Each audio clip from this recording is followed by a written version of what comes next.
Fail. आप बैठिए बैठिए बैठिए, रिकॉर्ड नहीं होगा। राज राठौर, अबे राज राठौर बोलिए, आप बैठिए प्लीज, हो गया बहुत, आप बहुत बैठिए। राज राठौर बोल रहा है, राठौर साहब बोल रहा है, अध्यक्ष महोदय, राज राठौर बोल रहा है आपको, राठौर साहब बोल रहा है। बेटा प्लीज, मैं अलाउ नहीं करिए आपको, प्लीज। कटारिया साहब, मैं आखिरी बार बोल रहा हूँ, कटारिया साहब, मैं I have to take unpleasant call. ये सुबह से फैसला करके आए, मैं I don't want to set wrong precedent, पहली बार आए, सुबह से आज इनको ये तकलीफ है। अध्यक्ष महोदय, जो संवेदनशील मुद्दा मैं सदन के सामने रख रहा हूं, प्लीज बैठे, आप बैठे बैठे, पुराना मंत्री रहे, आप बैठे, आप बैठे बैठे बैठे, आप मंत्री रहे, बैठिए please. Raj Rathore please, Rathore साहब बोलिए प्लीज, राठौर साहब बोलिए, राठौर साहब बोला भूमिका में अगला शुरू करूंगा, आप बोलिए प्लीज, बोलना है तो आप बेटा प्लीज बैठे बैठे बैठिए बैठिए, मंत्री जवाब दे रहे, बैठिए आप बैठिए, आप बैठिए आराम से। राज राठौर प्लीज।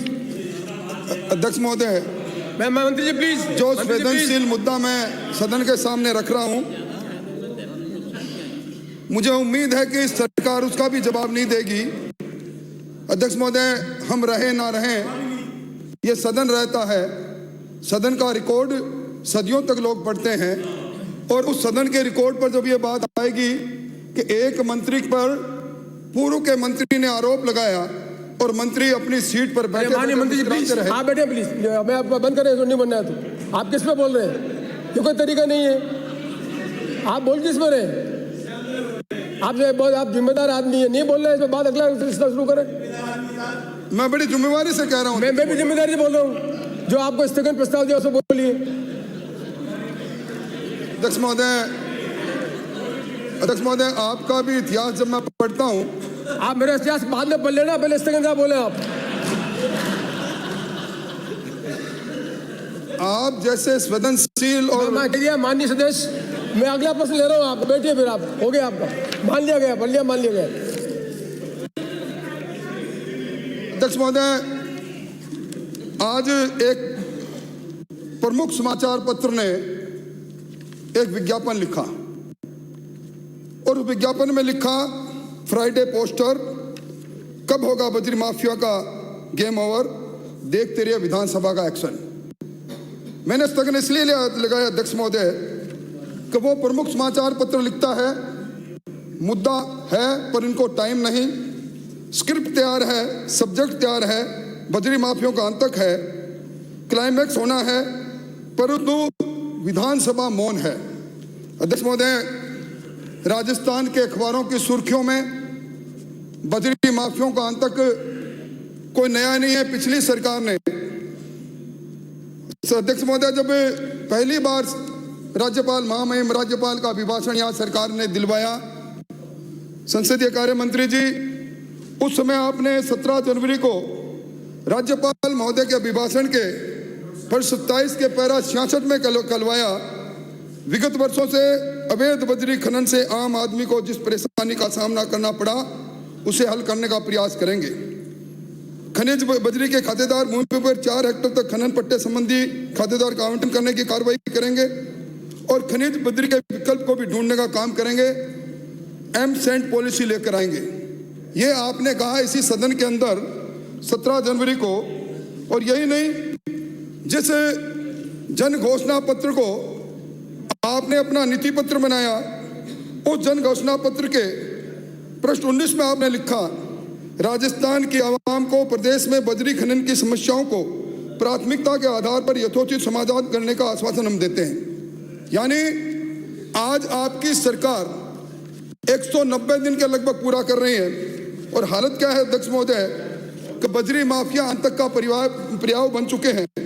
और यह मैं नहीं कह रहा, राजस्थान के सर्वोच्च पुलिस के अधिकारी 14 मई को डीजीपी साहब कहते हैं, वो कहते हैं कि बजरी माफिया राज्य में आतंक का पर्याय बन गया। अपने साक्षात्कार में राजस्थान में बजरी माफिया पनप रहा है, सरकारी तंत्र माफिया को पनपना में मददगार, हम लाचार हैं।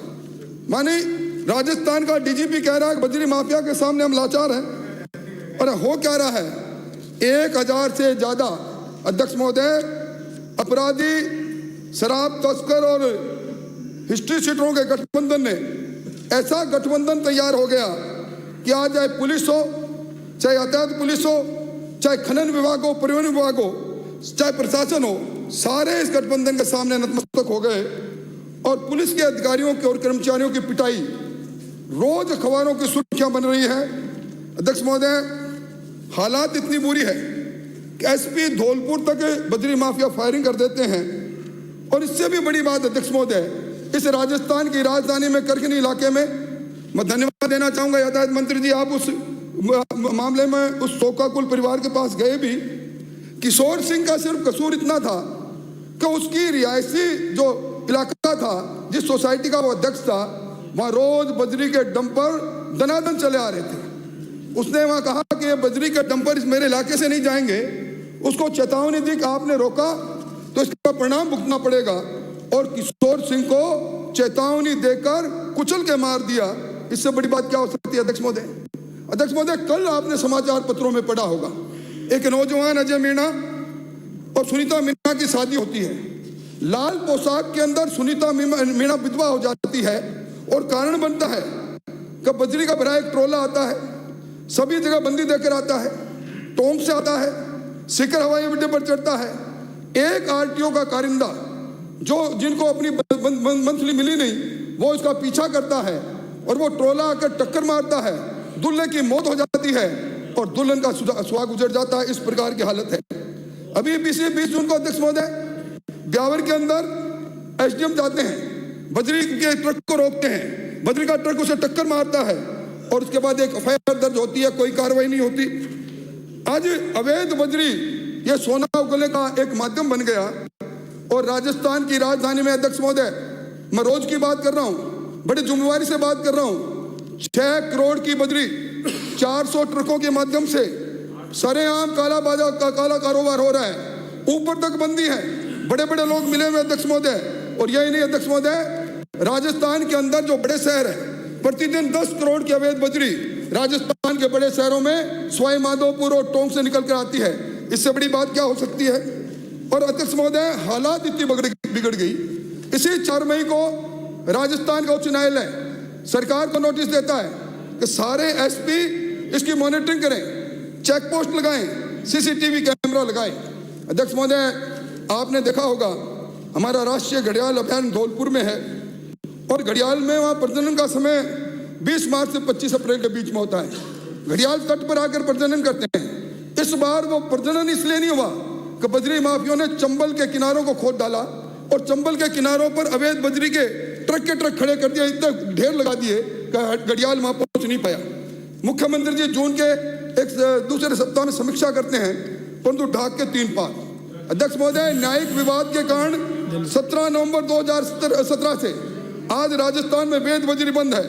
और राजस्थान में वैध बजरी बंद होने का अगर मुख्य दोष किसी का है तो पूर्ववर्ती गहलोत सरकार का। अध्यक्ष महोदय, अध्यक्ष महोदय प्लीज बैठे नहीं बोलेंगे, चाहूंगा प्लीज बैठे नहीं बोलेंगे। अध्यक्ष महोदय, एक निर्णय हुआ था, मैं जल्दी खत्म करूंगा। अध्यक्ष महोदय, मैं रिलेवेंट बात सदन को बताना चाहता हूं। राजस्थान का आवाम जानना चाहता है कि आज वैध बजरी क्यों बंद हुई। अध्यक्ष महोदय, एक मामला सर्वोच्च न्यायालय में दीपक कुमार बनाम स्टेट ऑफ हरियाणा, उस पर 27 फरवरी 2012 को एक निर्णय हुआ और वो निर्णय इसलिए हुआ कि पूरे हिंदुस्तान के अंदर बजरी का रिवर बेड के अंदर अनियमित तरीके से खोदा जा रहा था, पर्यावरण का सवाल खड़ा हुआ और उन्होंने ये कहा 27 फरवरी 2012 को कि रिवर बेड में बजरी खनन के लिए स्पेसिफिक स्टेज वाइज परमिट दो, लीज के आधार पर दो और पर्यावरण संरक्षण के सुरक्षा मापदंडों को रेगुलेट करो। खनन 3 मीटर से ज्यादा नहीं हो और किसी पुल के समीप कोई सेफ्टी जोन वहां खनन नहीं हो। यही नहीं अध्यक्ष महोदय, सर्वोच्च न्यायालय ने केंद्रीय पर्यावरण मंत्री ने मुख्यमंत्रियों को जो 1/6/2010 को पत्र लिखा था, उसके आधार पर यह लिखा उन्होंने कि पूरे सर्वोच्च न्यायालय ने कहा कि केंद्र सरकार के मंत्री के पत्र की पालना करो, लीज की न्यूनतम 5 हेक्टेयर होनी चाहिए। सारी चीज उन्होंने लिखी। मुझे मालूम अध्यक्ष महोदय आप मुझे बैठाने की कोशिश करोगे, तो अध्यक्ष महोदय मैं निवेदन करना चाहता हूँ। मंत्री 17 फरवरी 2012 का निर्णय था। 6 महीने में तत्कालीन गहलोत सरकार को इस आदेश के अनुसार बजरी के खनन की कार्रवाई करनी थी, पर सरकार क्या करती है? मंत्री महोदय आप बता दो, आपकी सरकार थी। 21 जून 2012 को आपने एक नोटिफिकेशन जारी किया और सर्वोच्च न्यायालय को धक्का बताते हुए आपने पुराने तरीके से जब बजरी पूर्व में अध्यक्ष महोदय जो नियम थे बद्री के, वो नियम थे अध्यक्ष महोदय 1986 के RSMMCR, उसमें ना लीज की जरूरत थी, ना वहाँ कोई उसके एनओसी की जरूरत थी, रॉयल्टी के आधार पर बद्री निकाली जाती थी। आपने सुप्रीम कोर्ट के आदेश के बाद 21 जून 2012 को उसी आदेश के उसकी सुप्रीम कोर्ट की अनुपालना नहीं करते हुए एक नोटिफिकेशन निकाला। ये नोटिफिकेशन अध्यक्ष महोदय, इस पर हाईकोर्ट ने स्टे किया। हाईकोर्ट के स्टे के बाद यही सरकार जब गहलोत साहब थे तब ये गए सर्वोच्च न्यायालय में 21 मार्च 2013 को एक SLP में, और 25 नवंबर 2013 को सर्वोच्च न्यायालय ने कहा कि 82 लीज होल्डर जिन्होंने खुली नीलामी में बद्री की लीज ली है उनको एक बार टेम्परेरी तौर पर अनुमति दी जाती है। उसके बाद सरकार बदल गई। ये सारा का सारा काम नई सरकार वसुंधरा जी की सरकार पर आ गया, और वसुंधरा जी की सरकार ने जो फैसला इन्होंने किया उसको लागू किया। और आज की तारीख में अध्यक्ष महोदय, मान्यवर जनरल डिबेट नहीं है, please wind up. Wind up करो अध्यक्ष महोदय। सेकंड प्रस्ताव है, आप सीनियर आदमी है, घंटा थोड़ी बोलेंगे आप, 10 मिनट बोल चुके हैं। अध्यक्ष महोदय, मेरा सरकार पर आरोप है कि सरकार बद्री माफियों के साथ गठजोड़ में है। सरकार के उच्च पदों पर बैठे लोग और पिछली सरकार के समय में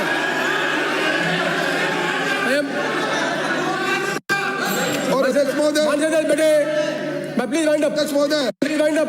सरकार जवाब नहीं देती, इसका मतलब यह है जो आरोप मैंने सरकार पर लगाए हैं वो सत्य है।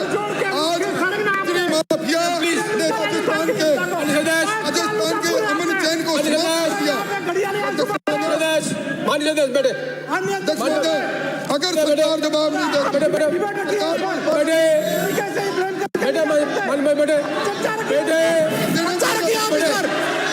आप चर्चा रखिए इस पर। बेटे माननीय देश दूंगा, 5 साल गठबंधन करके चले। हम जानना चाहते हैं सरकार राज बना दिया आपने, कितने लोगों की जान चलेगी अध्यक्ष महोदय? आप बोलूंगा बेटे, आप बजरी माफिया चर्चा रखिए। आप बजरी माफिया बजरी माफियों की मदद कैसे है? आनी चाहिए राजस्थान के जनता के। बजरी माफियों की मदद जो करते हैं, तब पुलिस कार्रवाई करती है, जय बजरी माफियों की मदद करते, जय छुड़ाते हैं। खुद ही सबसे बड़े बजरी माफिया बोल रहे हैं। बेटे से बड़ा ये 2017 का ऑर्डर है ये अध्यक्ष महोदय, पुलिस लाई बड़े मान लेते